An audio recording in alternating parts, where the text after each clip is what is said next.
Live. Ayan, hello, good evening, everybody. Welcome to another episode of Jas Success. Hello, how are you guys doing tonight? Today, I have here with me Janelle Oriola. Hello.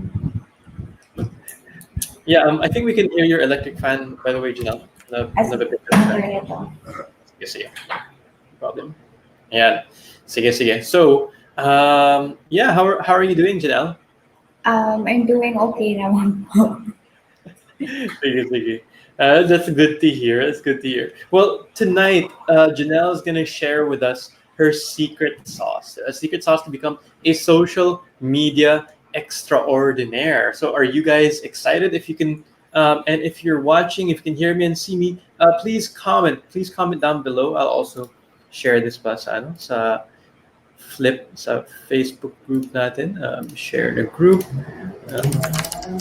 Freelancers in the Philippines. Ayan. So let's go ahead and share that. Okay. There we go. Hello, Rolando. Hello, Manilyn. Hello. Good evening, guys. And yes, so guys, before we get started, I just want to remind everybody and encourage you to share this and share Dani 80 Gintu. Share this on your wall, and you can get Janelle's free giveaway. So Janelle, what are you giving us today?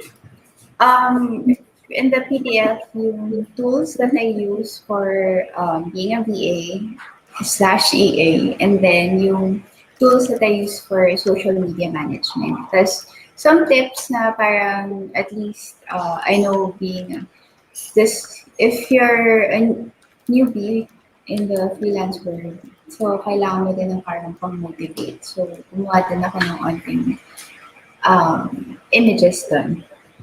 Sige. That's going to be very helpful, especially to those that are watching. So yeah, don't forget to comment. Yeah, share this and comment share This, so that you can if get you're a giveaway. new, Ay, teka lang.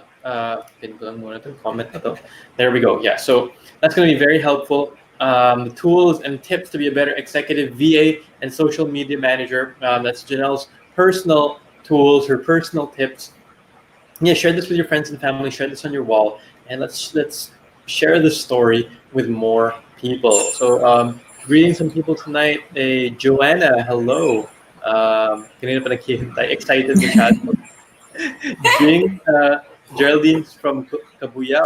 Jamila, hello. Ernesto, AT, Gracie, Rosalinda, Jing, Jamila, Jenicel, Anna Serviano, Jing, Manilyn, nice. Okay, guys, so let's so we're gonna jump right in. Okay, we're gonna jump right into the story. I'm sure Janelle has a lot to share with us, and are you guys excited? You're excited to hear her story, and here. Actually, the lighting isn't doing kasi ang ganda ni Janelle pero hindi masyado. Ala! Sige, wait lang po. Flashlight. Sige, flashlight. Wait lang. Yeah, that's better. Ayan. Siya masyado madilim. May shadow lang.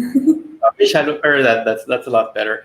Ayan, so there. So let's get started. So Janelle, share with us your story, how you got started. And well, let's start muna, before you went into freelancing, what you were doing, and then, yung mga struggles, yung experiences mo dun before you went into freelancing.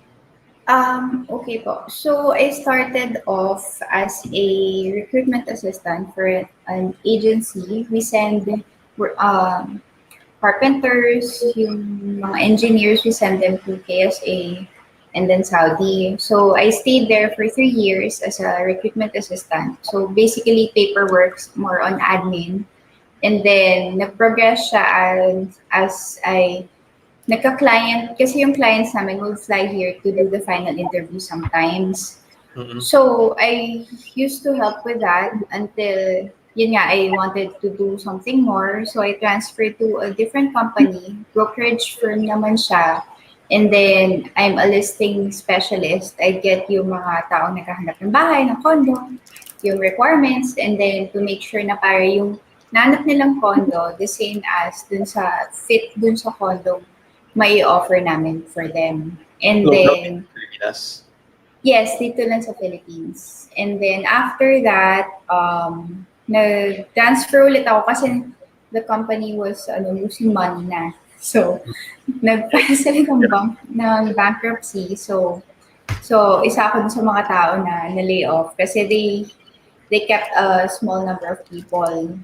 Mm-mm. And then after that, naging HR naman ako sa marketing, isang marketing agency na medyo hindi kami nagkaintindihan ng boss ko kasi there is actually nalaman ko na online casino pala yung business nila. Pero later on na yun, which is hindi sila registered. And then, it was difficult to work with them na parang onting mali mo lang na syempre, learning curve.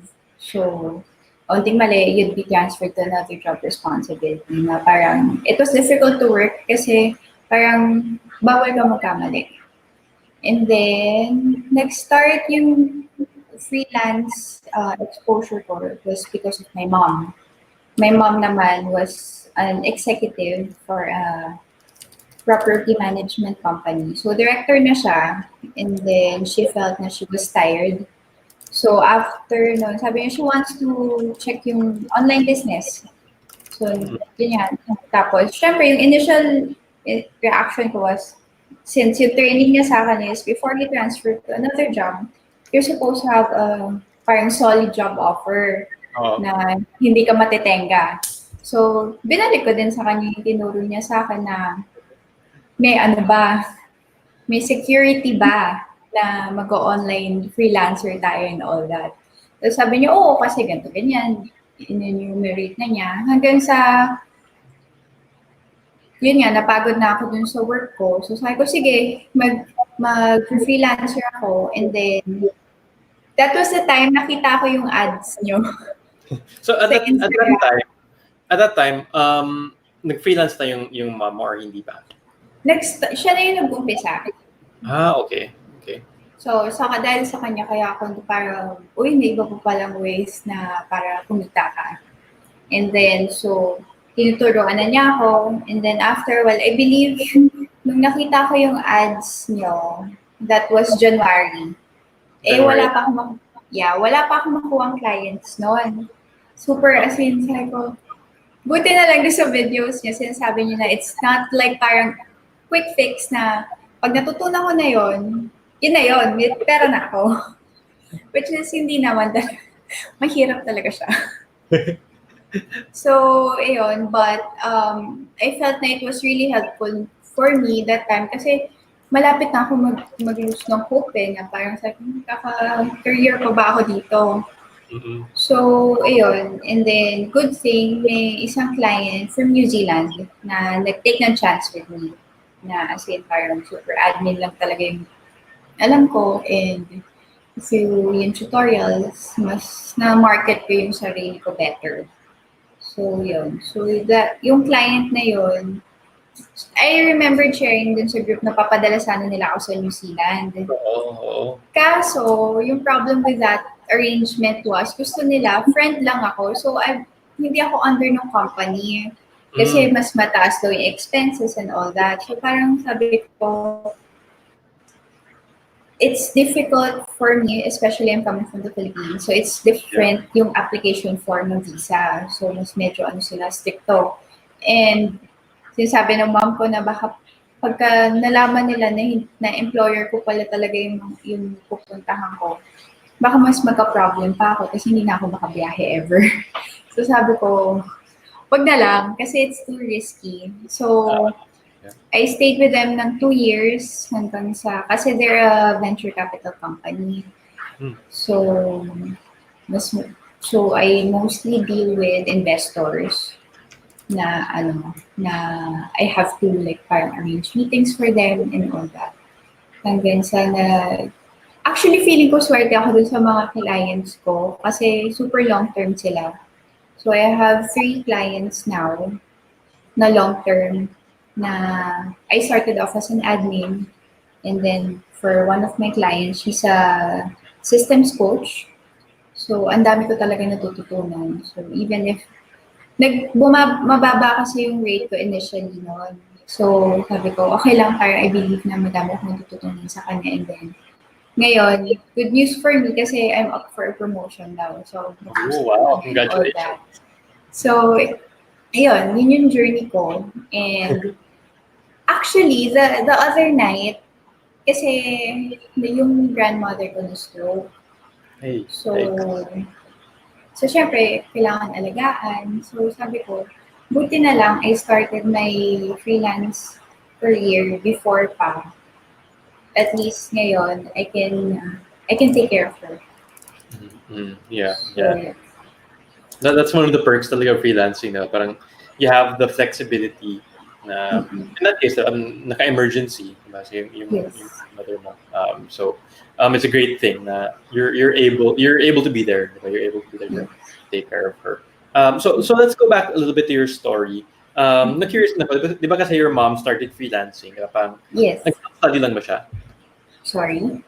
Did she just do self-study? Hindi, she joined a different group. Okay. And then, dun siya na, Pero madami siya. she was teaching you, di ba? Parang what she learned, she was teaching you din. Yes. And then, so na-curious na ako because like you had yung personal teacher ka na, yung mom mo. So what made you enroll pa rin sa bootcamp even though you had your mom personally training you? Training. Kasi yung path niya is different. Since I've mentioned, director na yung mom ko before for when she was working in corporate. So, yung skills niya are more advanced as compared to mine. So, I felt that I needed to start at the bottom para I'd know the basics. Kasi, parang it's difficult naman na parang magjo-jump ako into a task na I don't know the basics. Paano if the client needs something na parang I don't know how to do it properly. So, sabi ko, yun na yung parang yung time na yun, yung nag-invest talaga ako na parang sabi ko, I really need this, na I know naman na she's teaching me, and nakatulong din yung tinuro niya sa akin, pero I just really wanted to make sure that my foundations are strong. Okay, that's good to hear. Parang, yeah, you're right. Your mom had different.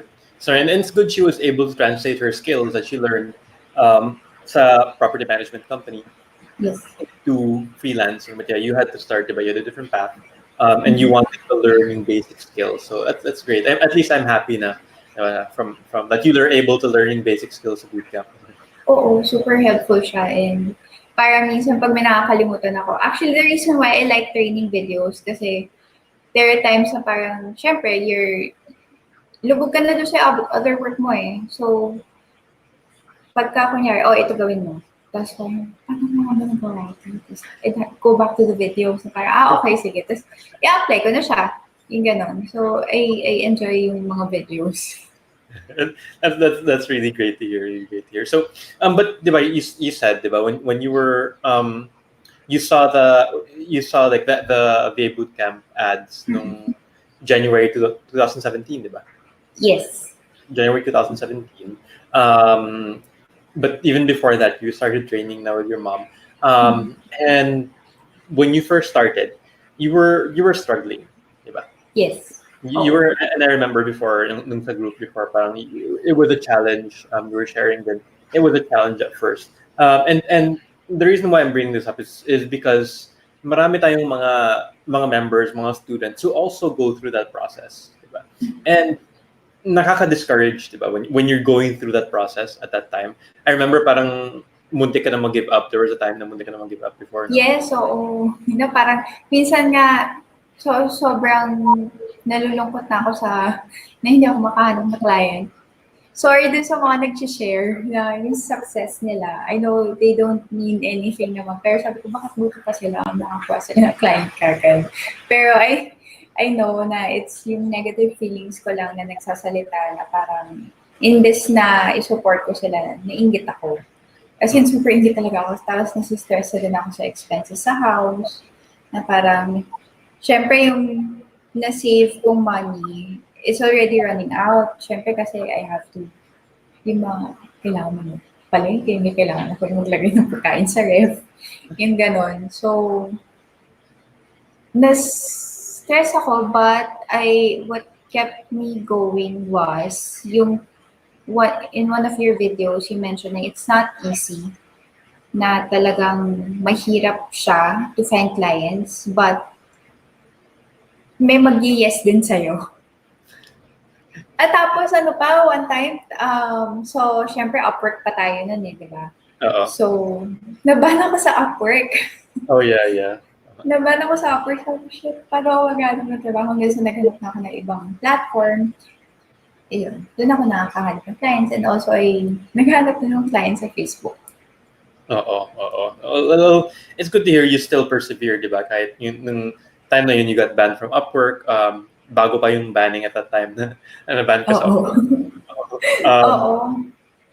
And then, kasi parang they pay for the connects yata or something. So sabi ko, buti na lang din, hindi na ako nag-Upwork. yun yung opinion ko. Kasi parang sabi ko, it's difficult na nga to look for work. Tapos magbaban pa. oo, nakaka-discourage talaga. But yeah, and you're right, diba? When and it's normal though, when we see yung mga success stories, especially sa members group of students, we see it, and then, naka-client sila. Pero what we don't see then is sa iba, diba? What they don't share is the struggle that they went through as well. So we only see the happy moments. Pero like in your case, which is why it's great to share. Like yung story mo, it's great to share. Also the struggles, because the struggles are real, diba? Yes, super. And you went through yun nga, you enrolled and then naban yung Upwork mo, but diba, right now you can say, is it worth it pa yung pinagdaanan mo? Oo naman, kasi parang yun nga, as I said earlier, na parang buti na lang I started 3 years ago yung freelance career ko, na at least now, hindi ako scramble for time to spend time with my grandmother. And I get to spend time also with my mother. Na when I was younger, we didn't have a really good relationship. So through freelancing, mas umokay na kami nung, syempre, tumanda ako, yung mga nawala yung teenage angst ko. Pero mas na-strengthen siya. So, dahil sa freelancing, wow. Yes. Oo, kasi parang, syempre kami dalawa na lang. So, pagka kunyari, they're frustrating clients na may inis. Kasi syempre parang siya yung ka-office mate ko. So, parang nakakainis dito sa ganito. So, I get to vent out also. So, the same din yung mom ko. Oh, that's really good, but you have that relationship and you're kind of working together. So that's really great setup that you have there. Well, if we fast forward a bit, how long did it take for you to get your first client? Like from the time that you started trying, I guess, which is even before the bootcamp, no, before you even enrolled. Siguro after. Kasi including na yung pag-aaral ko sa bootcamp, so yung mga 6-8 months. 6 to 8 months, ganun. Yeah. And I remember you really went through a struggle talaga. I remember that time, but that challenge 6 to 8 months. You see, that Janelle is already a social media extraordinaire right now. Diba? Oo. Na medyo na-stress ako dun sa title na yun. Pero sige.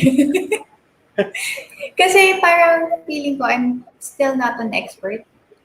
Or baka I choose to see it that way then. Kasi parang it pushes me to continue on learning. Kasi I believe.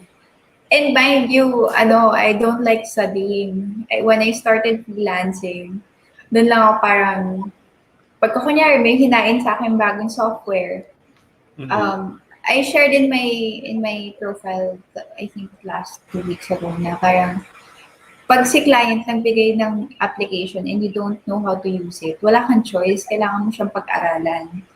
And freelancing has taught me na studying never stops. And I always have to keep investing on myself, in my skills, para at least yung skills and yung services na na-provide ko for my clients are, alam mo yun, number one, na maski sabihin nila na, because I see then na other comments from other clients who are looking for VAs na yung mga taga-Philippines, bigla sila nawawala. And one of my goals is to prove them wrong na hindi lahat naman ng freelancers are like that. Na there are good people who actually does the work and you'll get your money's worth. That's great. That's great that we need to improve the reputation talaga sa mga Filipino freelancers. Kasi that's normal. That's what we did. Na-experience ko din yun na like when mga Filipinos kasi we like to please people. Diba? It's part of our culture na, oh, pwede kong gawin yan, no problem, sir. And then when they give us a task, parang, "Uy, I don't know how to do this." Kaya nga, biglang mawawala kasi they get scared. Rather than saying na, di ko alam to, they'd rather just disappear. But yeah, it's great to hear that you also want to change that perception. Sige, going to the comments here. I'm just going over the comments here. See, Joanna is saying, hirap po ng ganyang client na blame lahat ng mali sa worker kahit may pagkukulang naman sila. And I think that's very common. Well, in my experience, mga Asian companies, like in the Philippines, yung culture. But when dealing, I know with you, Janelle, but when dealing with mga Western clients, I feel na masyadong different yung culture. Yung blame is not really there or not there as much. Actually, kaka-experience ko lang yan. So, I applied for a job na VA and all yung job responsibilities niya, I'm currently doing. So, she said she wanted somebody has yung attention to detail nandun. And then she made me slides. She wanted me to do slides in Canva. So, sabi ko, okay, sige, I'll do it. Pinalo ko yung gusto niya. And before actually finishing yung slides, nanghingi muna ako ng feedback na, is this how you want it? Para at least yung first few slides na ako gumawa, makita niya and can give me comments na how to improve it or how she wants it done. So yun, may comment na. Hanggang because sa sobrang I wanted to make sure na meron din kasing pinagawa sa akin yung approval for the groups na to make sure na female sila yung requirements. And may mga taong hindi nagbigay ng email. So ang dami kong tanong just to make sure I'm able to do my job properly.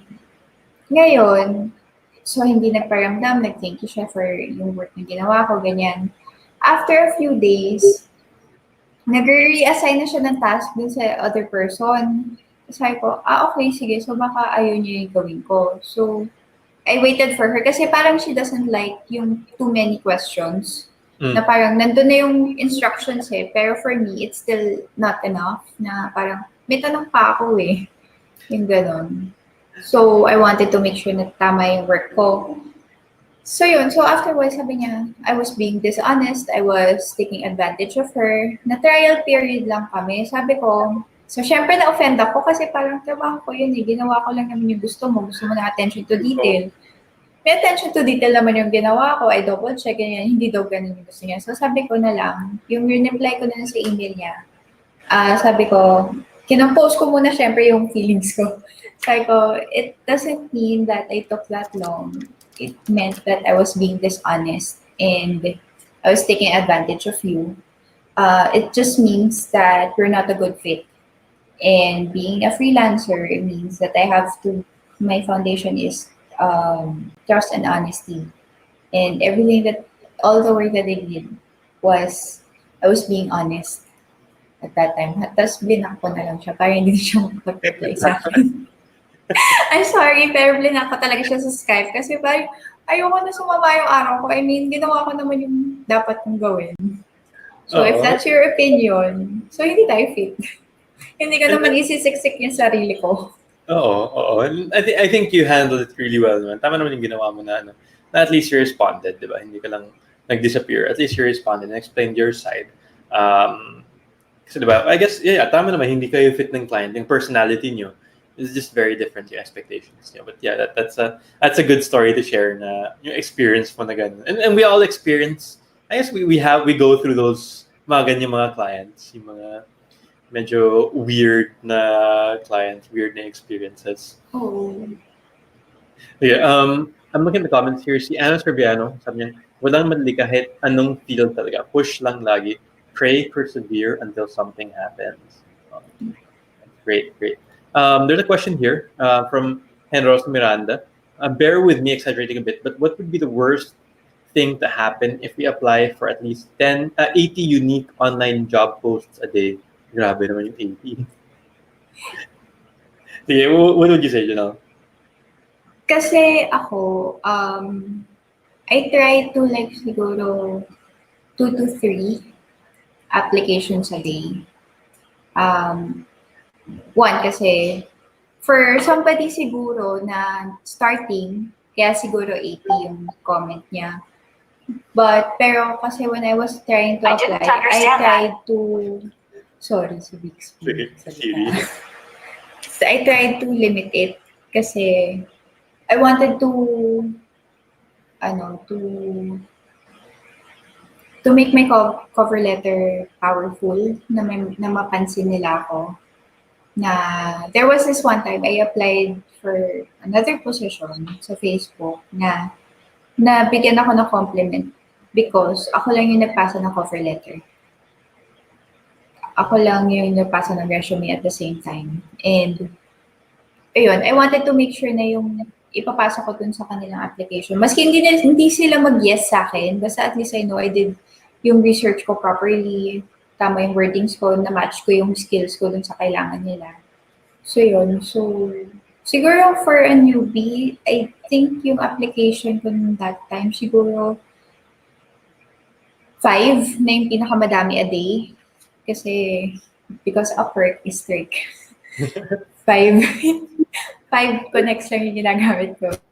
Hindi maban, hindi mo ubos yung connects or hindi maban. Oo. Yes, nagtitipid ako ng connects nun. And well, tama naman yung sinabi mo kanina na we shouldn't apply too much, I guess. And in your case, when we teach this naman sa bootcamp now, you shouldn't use, kasi the tendency is, and I've done this before when I applied for jobs before, na parang paramihan, the more chances of winning. Kasi ganun yung mindset. Parang raffle or parang lotto lang ganun. Na the more you submit, the more chances of winning. Pero when it comes to freelancing, that's not really true. Kasi what you're gonna do, most likely, is you're gonna use the same cover letter, di ba? I've done 50 in one day na what I did is the same thing, same resume, same cover letters, lahat. But if you actually take the time, to do your research, like I said, diba? To personalize, to customize the cover letter, and to put in the effort, do your best effort, that's when you can really increase your chances. Because it's not quantity, it's actually quality. Yung quality ng cover letters mo, that really matter. So yeah, that's probably the worst thing, is that your cover letters might be ignored. And well, in the case of Upwork ngayon, may bayad na yung connect. So if you're gonna apply to 80 job posts today, mahal lang. Oo nga. Baka maubos na yung bulsa mo. Oo. Sige. Oh, by the way, guys, so yeah, we're around halftime of the show. So just reminding everybody, go ahead and Janelle has her free PDF that she's already prepared for you guys, and she wants to share with you. All you have to do is share this and comment share. She's gonna share her best practices, her tools and tips as an executive VA and social media manager. So don't forget to do that. Comment, share, and share it, and comment, share in the comments down below. And if you have any questions for Janelle or also for me, please feel free to ask them. We'll cover them in this Jas Success interview. Just looking at Geraldine's comment here. I feel you, Mr. Janelle. There was a time nung nakaka 1 month na ako ng DIY hustle challenge. Ikaw, when you started, wala pang hustle challenge. Wala pa. Oo. Sabi na ko, paano na ito ang tagal ko naman makakaroon ng client, tapos yung iba pang post ng meron ng client. Pero sabi ng coaches, think positive. Set your frame of mind positive and think darating din yung client for me. It takes, everybody has their own schedule din, diba? Everything in due time, diba? So let's go ahead and talk about your social media experience. So you're working with 2 or 3 clients now. How many clients do you have at the For moment? social media, I used to work for two coaches, more on parang mindset, more on soul. Mas connecting kasi sila sa soul. So, pagka na-elevate ko yung soul, mas magaganda yung business and all that. So, I used to do that for two coaches. And then I also have one local social media management dun sa friend ko na wedding events planner. So, yun. Okay. So go ahead.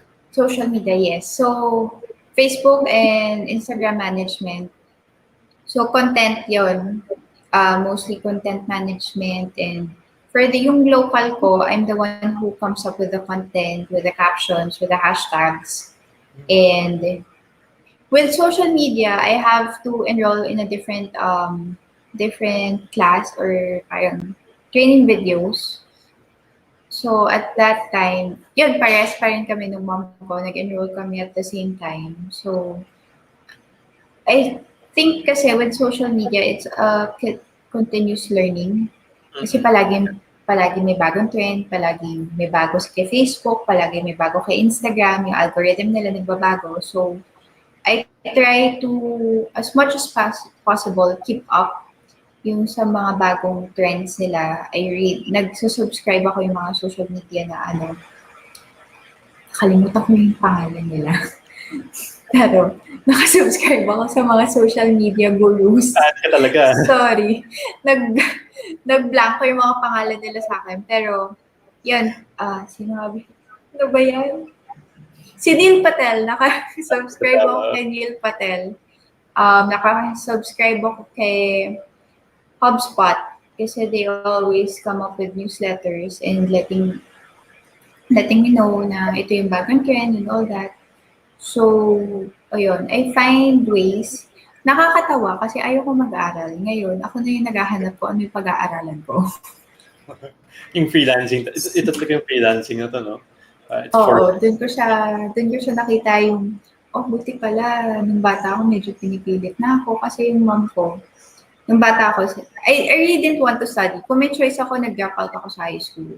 But since yung mindset is you have to be a college graduate to have good work, good pay, so tinapos ko siya. Pero I never loved studying until freelancing. So, yun.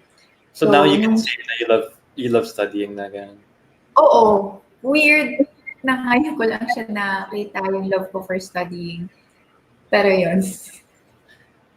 See, freelancing has changed you na into becoming a better person. Oo nga. Kaya yun. So, sige. So yung di ba you're working with you said 2 clients, di ba, yung local and yung international, or yung local and yung foreign client. Can you kind of, I guess, walk us through what you do, I guess, on a daily basis, or let's say a weekly or daily basis, anong whatever routine you have for these clients, so that our audience can also get an idea of what it is to be a social media manager. Okay. So when I was working dun sa two coaches na yun, I was in charge of making sure. Kasi ayaw nila ako yung gagawa ng content. Gusto nila spontaneous.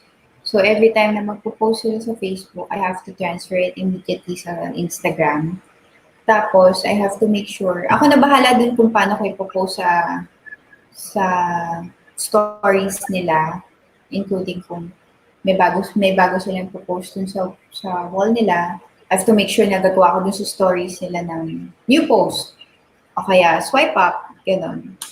So, I was the one who, kunyari, I start off yung sa first client ko, I normally spend at least an hour or 2 to make sure na lahat ng comments, lahat ng pwede kong i-like, malalike ko. And then, ayun, very simple lang, very straightforward yung work ko. Pag nag-post sa Facebook, post sa Instagram, post sa stories, and make sure may swipe up. And on a daily basis, pag nawala na yung previous story ko dun sa group nila na para to grow, I have to make sure na may post siya right away and may swipe up link. Pag nag-live sila, I have to download the live video and then transfer naman sa Instagram ng IGTV nila. Medyo primitive pa yung pag-try ko ng ng transferring kasi hindi pa ako makahanap ng perfect na application sa kay Google na ma-edit ko siya properly the way that I want it na pag sa phone.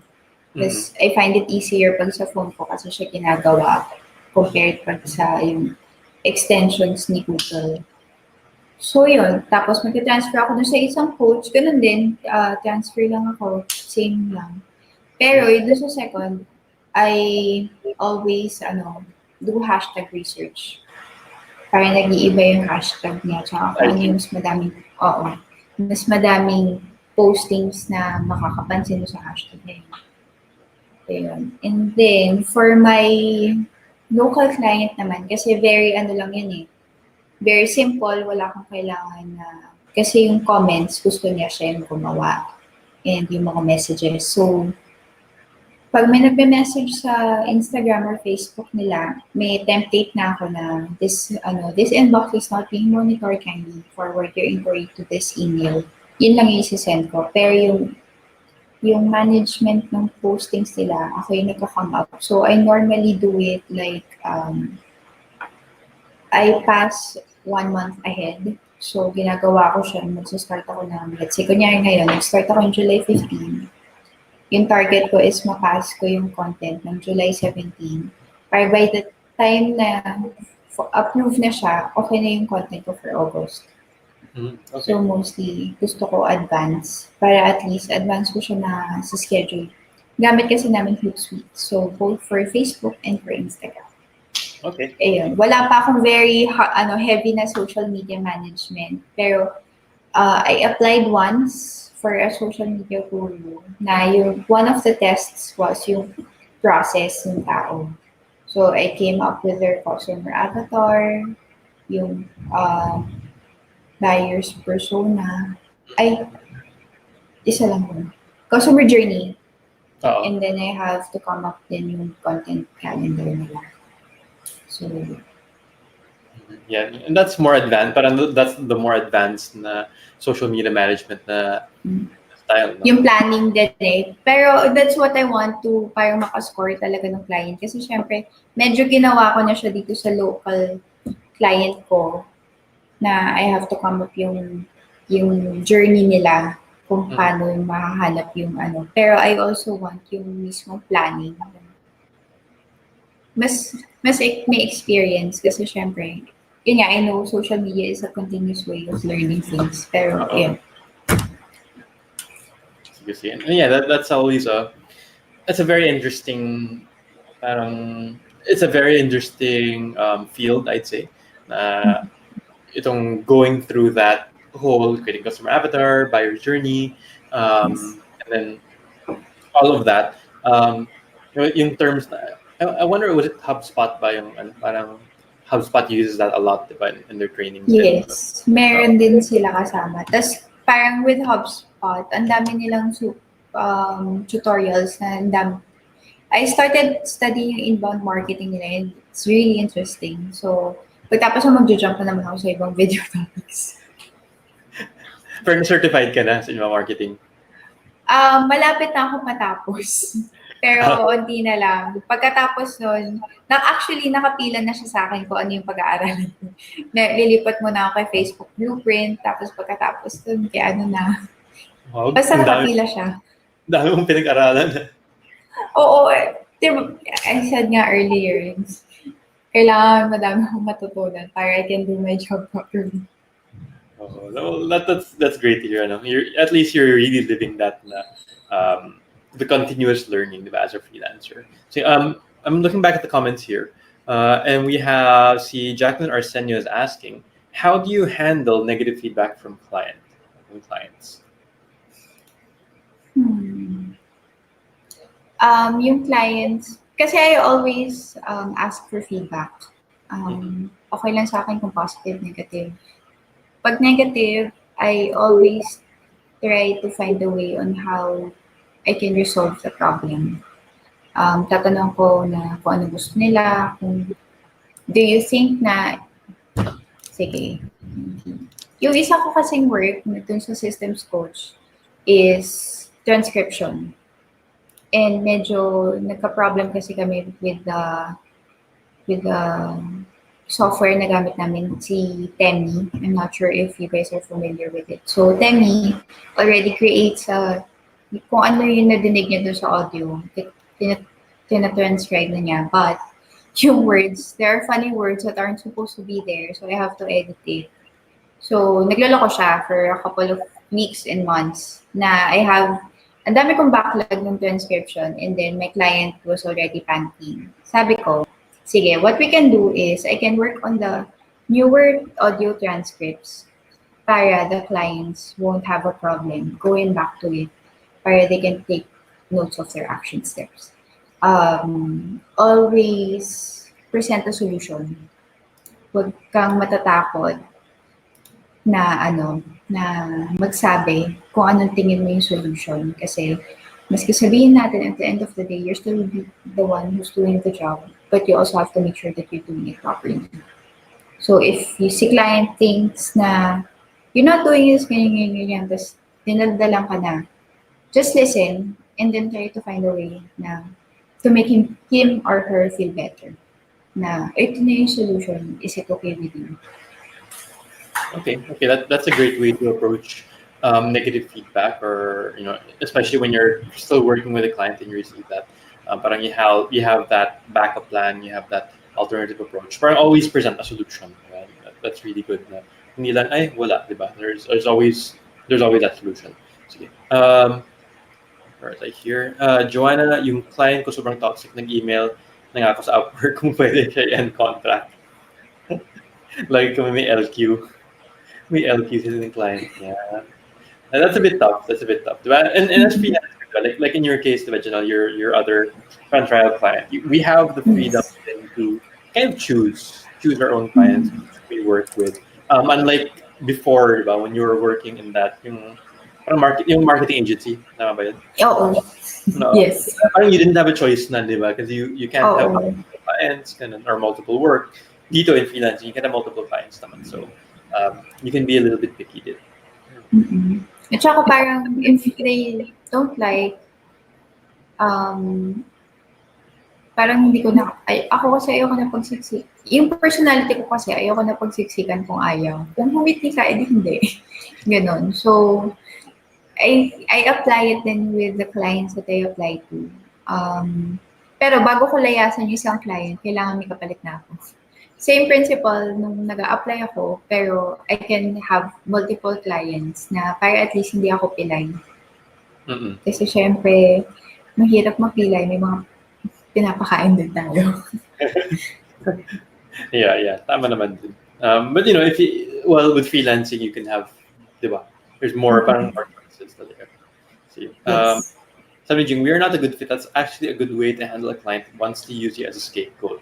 Parang kumuha lang ng VA para maghanap ng sisihin pag nagkapalakpakan na. Palpakan Yes. na.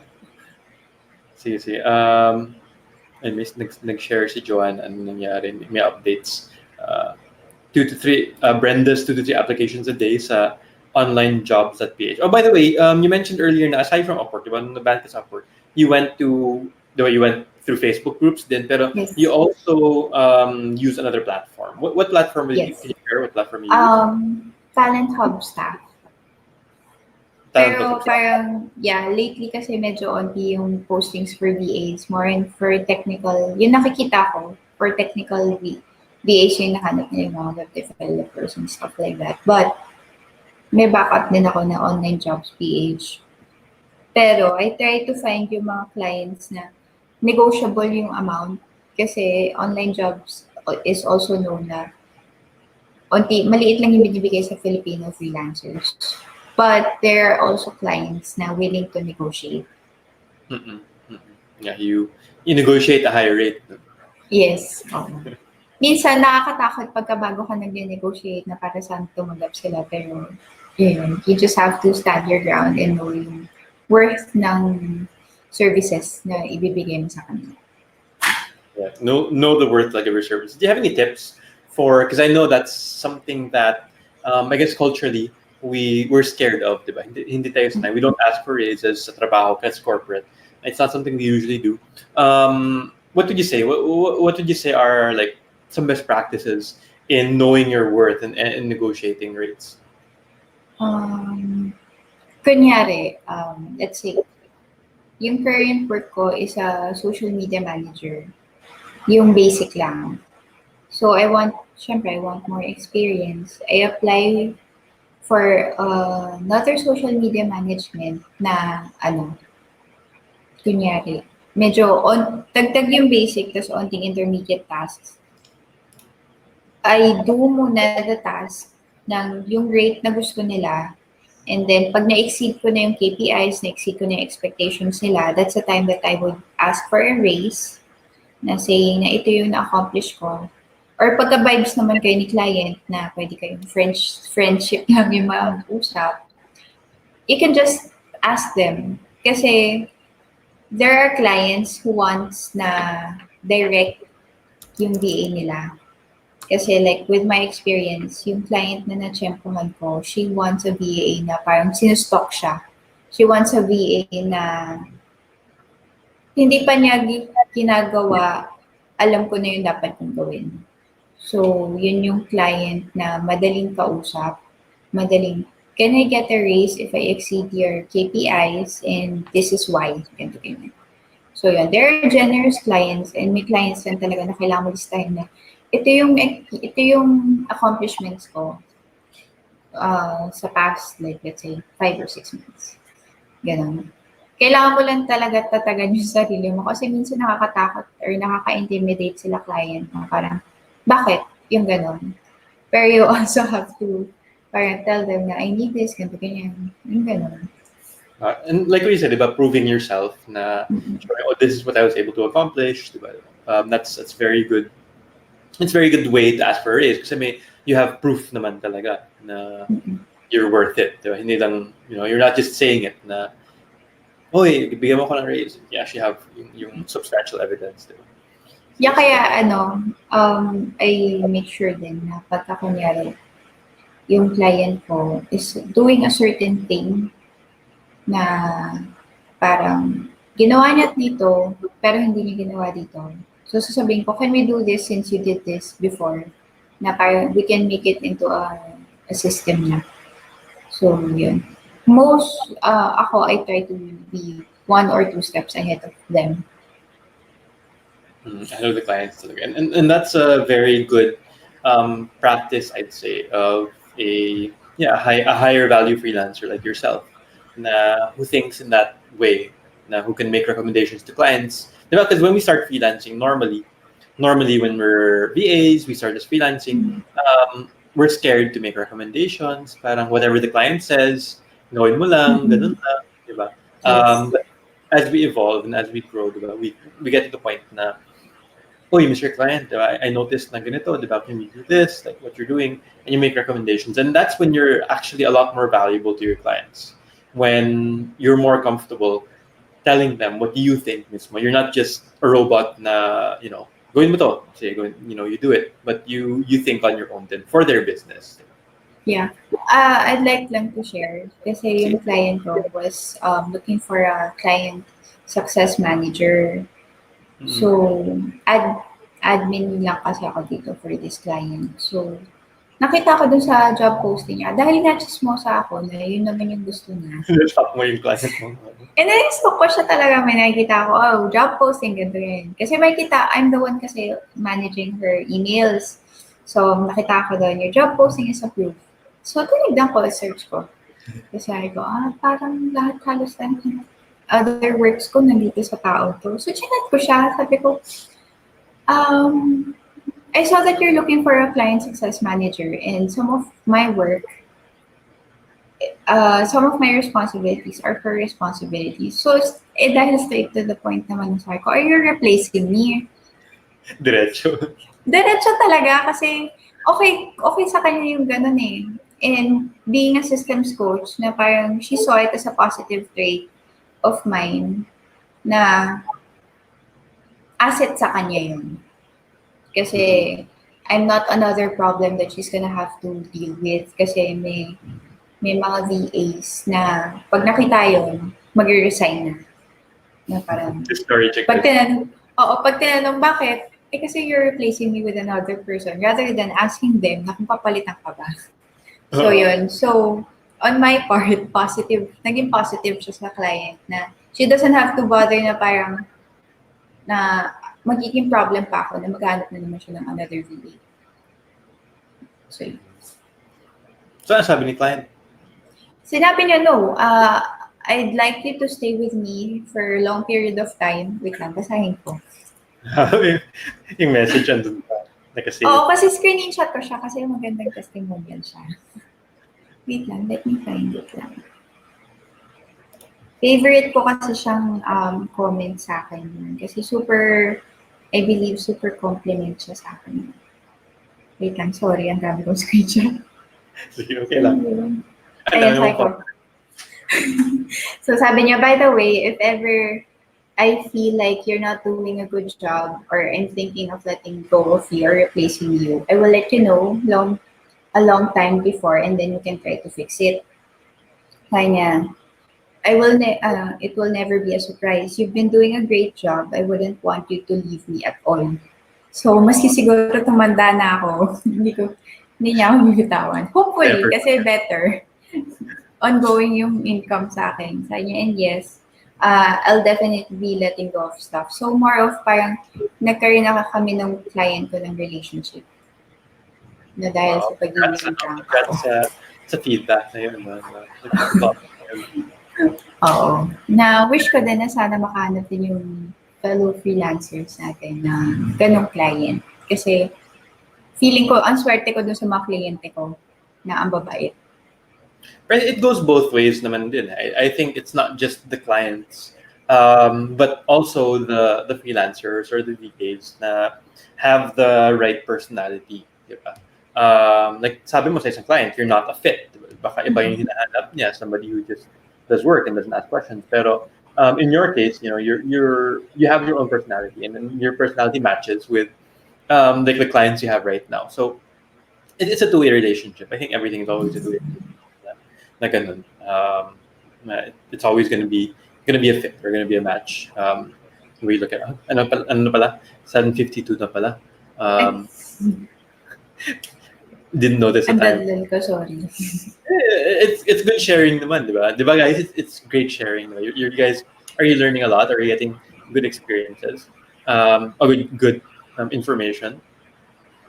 Sige, let's I'll go through. I might not be able to ask all the questions here, but let's go through some. Some of these have already been answered na rin kasi, so I won't ask them again. What's a reasonable rate daw for social media manager position?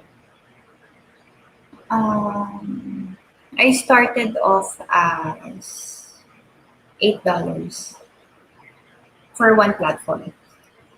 Kasi hindi, I believe, and tinuro din sa akin na $5 will not cut all the other stuff na they want you to do. Kasi minsan nami-mix nila client ang social media manager sa social media marketer. Na most likely, ang ipopost nilang job posting is social media manager. Pero yung job description is social media marketer. Na you have to be the one to come up with the content plan, yung execution, stuff like that. So yun, I started off as $8 and slowly, pagka nakakuha ko ng bagong client, tinataasan ko siya. Ginagawa ko siyang 10 hanggang sa umabot ako ng 20, 30. Ayos. So you're around, ang ganda ng rate at 30. That's a really good rate. Pero hindi pa ako dumadating doon. Pero medyo lower pa ako doon. Pero yung goal ko kasi is umabot ako ng 30. Kasi syempre, I do research since nagusto ko mag-aaral ngayon. I do research yung parang pinaka-basic pa nga with other countries are $30.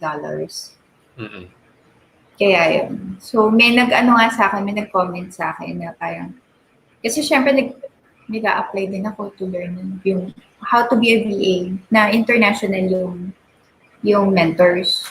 parang medyo na weirduhan lang ako dun sa comment. Pero sige, I'll share it na parang I'm in the Philippines, so yung exchange rate for me is higher, very high down.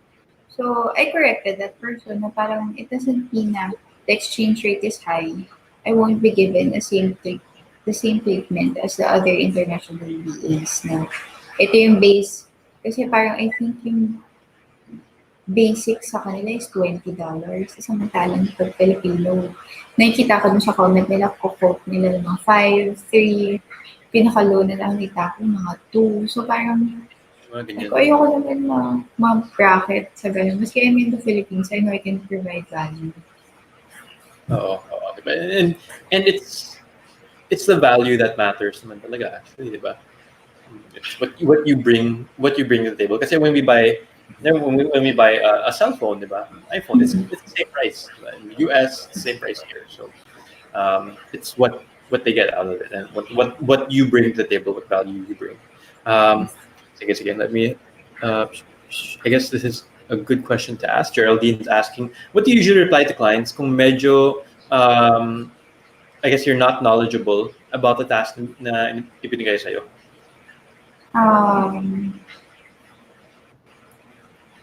Yung isang coach na client ko, she wanted me to do graphics design. Pero hanggang Canva lang yung talent ko. So, sinasabi ko sa kanya, I tell them straight na parang, especially yung mga ganong technical tasks, I don't parang give them the hope na kaya ko siyang gawin. Kasi yung end product, hindi ko yung expert dun. Sabi ko, look for a graphic artist because it's not my expertise. Sorry, medyo gamitin niyo na lang yung words mo. Kasi medyo direct ako magsabi. Pero, ganun kasi, sorry talaga. Pero yun. That's who you are, di ba? Oo, direct kasi ako na parang pero syempre na nice way ko naman sinasabi, pero pag ako kasi nagsabi, sige, I'm not a graphic artist, you have to look for a graphic artist so that you'd have a better image, better outcome ng gusto mong mangyari. Kasi if ipupush mo sa akin yan, nothing will happen. Yun, pero yung mga simpleng, kunyari, software, like currently may bagong pinag-aaralan na project management system na naiinis ako kasi bago siya for me. Pero ginagawa ko, nanonood ako ng videos, nag-check ako ng tutorial mismo ng project management yun, yung Podio. So, nasanay ka, better kasi sa akin ang Trello and Asana. It's easier for me, it's very visual. So, si Podio is more, I find it more complicated. But, hindi ako pwede magreklamo kay client na palitan niyo yung project management system kasi ayoko sa kanya. No. Cannot. So, I have to learn. Yung bago kong client ngayon na more on client onboarding kasi yung task ko. So, dun sila naglalagay. So, ayun. Yeah, and that's right. You can watch tutorials. I think that's a very good practice talaga. There's this one. I'll just answer here, and we're going to close in a little bit. Roland's asking my question for Jason. How about exploiting the knowledge of steno into the work of transcription? I think it would be good or even better than encoding of what you hear from the video. So yeah, whatever advantage you have, Rolando, if you know about stenography, and I don't know about that, but if you have existing knowledge that you can use to make your work better and work faster, why not, diba? Use your skills, use whatever skills you have. Okay, so we have 1 minute. We're probably gonna go like a couple of minutes beyond 8 o'clock. But as we close out right now, I just want to ask, like, what piece of advice can you leave with our viewers, those who are watching, whether they're newbies or aspiring freelancers or existing freelancers? What advice can you give them?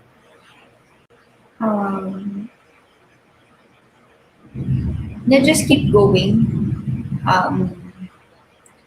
I enjoy yung wala lang yung image sa kanya. I always enjoy yung image na yung alam mo yung naghukay, yung sa top, yung may naghuhukay na tumigil, and then yung nasa ilalim, naghuhukay pa rin siya hanggang sa makahanap siya ng gold yata yun or gem.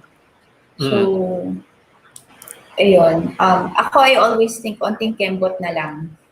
Dadating na si client. Okay, onting kembot na lang, matataas ko na naman yung rate ko. Yung ganun. So, I set small goals for myself and just keep going. Kasi mahirap talaga ang freelancing if you want to think it's difficult na pag ano ka sa negativities, it's really gonna be difficult for you. But, onting kembot na lang, mahanap mo na si perfect client for you. And I guess you're a great testimony to that. Na ikaw, you went through a pretty challenging phase when you first started. Diba? It took you time to get Mm-hmm. clients. You got banned from Upwork. You felt very discouraged. There was a time you felt very discouraged. But look where you are right now. I in my opinion, you're a successful freelancer. You're doing really well for yourself, diba? And I'm proud of where you are today. So, diba? You've gone uh, pretty far, diba? You've gone really far from where you started. Sige, sige. So, Siyempre, thanks to you guys din kasi if weren't for the bootcamp, I wouldn't know the basics din. yeah, Ay, that's also great. yun, know the basics din pala, sorry. Know the basics then. Yeah, those Yes. are great pieces of advice. I totally agree. And I was able to find yung image na sinabi mo. Teka lang, hanapin ko dito. Ayan, ito, di ba? This is, wait lang, share screen. Di ba, this is what you're talking about. Yes, yes.